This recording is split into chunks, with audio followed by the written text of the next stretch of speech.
यमाच्या कथा बरं किसना जोवरी धरक कोणी वरे की वरक कुंज वनी खेळ सरास रंग एक सुना उदवी बहार किती आल्या गोप गोपिका चेरितो आज सहीगा कसा कसा कसा हसा. Very good.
होळीच्या रंगात पूर्ण आपण रंगून गेलेलो आहे.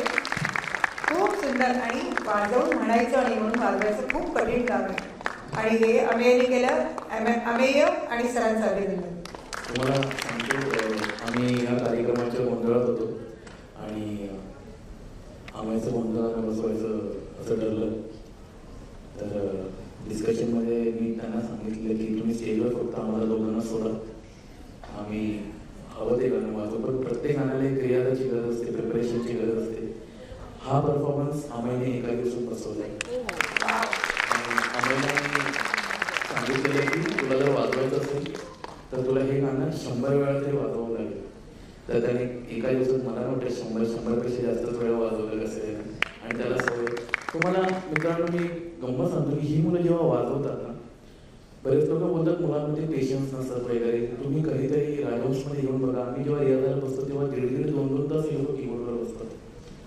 आणि घरी रियाजाला बसताना हे लोक 3.5 तास रियाज करतात. म्हणून रियाज साधना जी असते ना ती आतून केली जाते. तिथे तेव्हा कोणत्याच प्रकारची डिसेबिलिटी असेल किंवा काही मध्ये येत नाही. मग मी तुम्हाला आता चॅलेंज करू शकतो की तुम्ही एकदाच बसून बघा कीबोर्डवर किंवा कोणतेही इन्स्ट्रुमेंट नाही किंवा गायक नाही बसू शकत आपण. सो मला वाटते मुलांसाठी एकदा जोरदार टाळायला. खरंच अगदी बरोबर आहे. कारण मला पण हा अनुभव आहे. आणि ह्याच्यातून आपण काय घ्यायचं आहे, आपली त्यांची भावंड आहेत की आपण कंटाळतो लगेच. आईने सांगितलं थोडा वेळ अभ्यास कर किंवा तुम्ही जरा वाद्य वाजव किंवा गाणं म्हण, तर लगेच कंटाळा येतो. आम्हाला TV बघायचा असतो, मोबाईल बघायचा असतो. पण ही आमची मुलं चिकाटी धरून बसतात आणि वाजवतात आणि त्यांचे पालक पण पेशन्स धरून असतात की ते कंटाळत नाही.